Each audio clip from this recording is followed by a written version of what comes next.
Et je tenais d'emblée à féliciter, à remercier ceux qui m'ont donné cette occasion pour m'exprimer sur un pays que j'admire et que j'aime beaucoup, qui est la Chine, et dans lequel je ne me suis pas encore rendu, que j'ai un pays que j'ai visité à travers mes lectures, à travers les documentaires que j'ai eu à regarder sur la Chine, parce qu'il y a de cela une dizaine d'années, à titre personnel, je me suis intéressé sur les révolutions. Donc, sur les révolutions que l'histoire a connues. Ça m'a amené en Chine, en Union soviétique, en France, notamment au XVIIIe siècle, et en Afrique du Sud. Je tiens également à préciser que je ne suis pas un spécialiste de la Chine, je ne maîtrise pas trop ce pays, parce que dans cette quête de savoir sur la Chine, je me suis surtout intéressé sur la phase historique 1911, 1949, 1949 et après jusqu'au décès du camarade Deng Xiaoping. Après, je me suis détourné pour aller voir ailleurs. Et récemment, lorsque le président Xi a pris le pouvoir, donc j'ai également nourri un nouveau intérêt pour la Chine, notamment relativement au leadership du président Xi. D'abord quand il a été président ou bien quand il a été responsable de l'école centrale du parti, jusqu'à ce qu'il est devenu président et ce qu'il est en train de faire actuellement. Donc pour vous dire qu'en fait ce que je vais dire ici, c'est un point de vue personnel, construit sur la base d'une expérience personnelle et sur la base des lectures et des films que j'ai regardés sur la Chine. Je tenais également à féliciter les organisateurs, notamment Han Su, qui a été d'un apport considérable pour que je puisse assister à la rencontre. Je tiens aussi à remercier le doyen LH Kassé, Hamidou Kassé, donc qui a été la tête de pont, qui a rendu possible mon invitation à cette rencontre, que je trouve extrêmement importante, dans la mesure où elle instaure un dialogue entre nos deux sociétés civiles. Parce que très souvent, notre relation avec la Chine ou bien nos partenariats avec la Chine, ce qu'on met très souvent en avant, c'est la dimension économique. Donc très souvent, ce qui est rendu intelligible, c'est ce qu'il y a en termes d'échanges au plan économique. Alors que je pense que nous gagnerions à ce que le dialogue qui existe, les liens qui existent entre nos deux sociétés civiles également soient mis en relief, et j'y reviendrai tout à l'heure. Pourquoi je dis cela? Je tenais à préciser que quand je dis société civile, ce n'est pas ce qu'on a l'habitude d'entendre au Sénégal, parce que dans l'imaginaire collectif sénégalais, quand on vous dit société civile, automatiquement les gens pensent à la société civile organique, c'est-à-dire les ONG, les associations de plaidoyer en termes de droits civiques et politiques. Mais quand je dis société civile, c'est toutes les forces sociales qui ne sont pas dans l'État. Et ça implique le mouvement populaire qui est dans les quartiers, les associations de femmes, etc., qu'on n'a pas l'habitude de voir ou bien d'entendre dans les médias.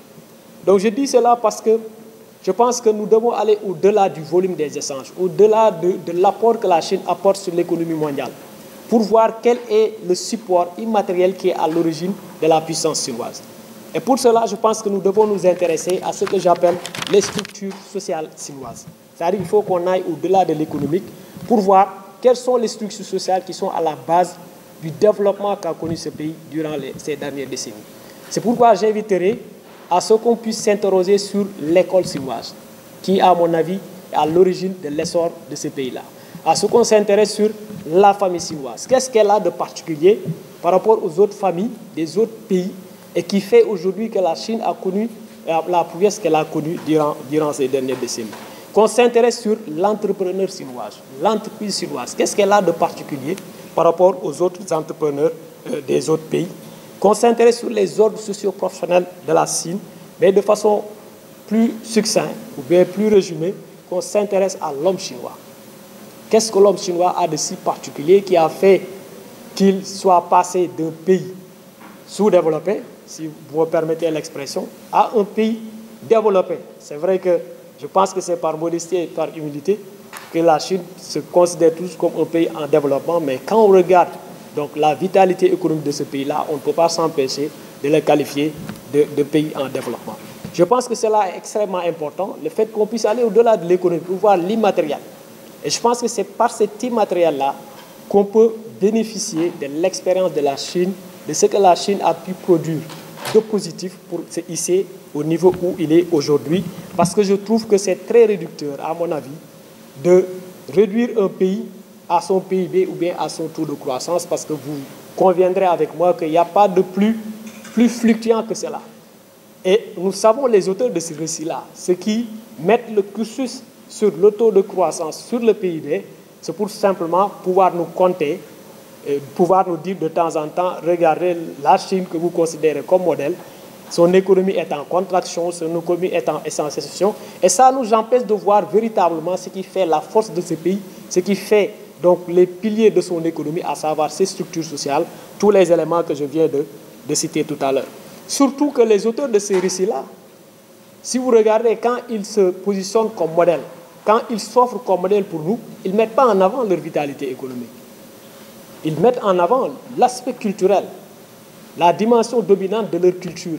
Et je pense qu'un pays comme le Sénégal, qui a connu la colonisation, maîtrise parfaitement ce que je veux dire. Parce que nous sommes un pays qui, pendant très longtemps, a été sous domination. Et cette domination ne l'a pas été seulement par l'économie, elle l'a été par la culture, par les structures sociales. On a été contraint par l'école d'accepter que ce que nous avons de plus valeureux, ce n'était pas ce qui était bon pour nous. Et que ce qui était bon pour nous, c'était ce qui était de plus valeureux ailleurs. Et ça a été par l'école. Évidemment, l'école a créé maintenant le cadre qui a permis maintenant à la dimension économique de suivre et de nous maintenir dans un pays de dominer. Je le dis sans complexe. Moi, je pense que concernant le Sénégal, le Chine est le bon partenaire. Et quand je le dis, je l'assois sur des facteurs objectifs. Tout à l'heure, le doyen l'a dit, le ministre Amadou Tidiane Wane, ne serait-ce que pour des raisons historiques. Nous sommes deux pays qui ont connu à un moment donné de leur histoire une domination extérieure, qui ont connu la colonisation. Mais voici un pays, la Chine, qui a pu, dans des décennies très courtes, pu se relever et concurrencer ou bien même dépasser les puissances qui l'ont colonisé. La Chine est le bon partenaire pour des raisons liées à des valeurs. Tout à l'heure, nous avons entendu la directrice du China Media Group nous lire le discours de son Excellence le Président Xi lorsque son Excellence le Président Bassirou Diomaye Faye est parti lui a rendu visite. Je pense que dans le discours du Président Xi, nous avons entendu parler de communauté de valeurs. Et le mot valeur ici est important parce que quand les autres nous proposent la société, qui veut dire une somme d'intérêts, la Chine propose une communauté de valeurs. Parce que, comme le disait quelqu'un, et pour le paraphraser, les valeurs sont à la base de l'économie. L'économie se construit sur les valeurs. C'est parce qu'on veut faire admettre une valeur que toute une infrastructure économique se construit pour faire valoir cette valeur-là. Donc, quand nous regardons également la relation sino-sénégalaise, on se voit que le partenariat se passe sur des domaines clés, sur des domaines aujourd'hui qui sont considérés par les nouvelles autorités du pays, à savoir le président de la République, son Excellence Bassirou Diomaye Faye, et le Premier ministre, M. Ousmane Sonko, comme étant les domaines clés identifiés dans l'agenda de transformation nationale, comme étant les domaines moteurs qui peuvent aider aujourd'hui à transformer le pays. Je veux parler donc des investissements qui sont concentrés dans l'agriculture, dans le secteur transformatif, dans les infrastructures, que nous considérons, nous autres, comme étant les voies ou bien les moyens par lesquels nous pouvons passer pour développer notre pays.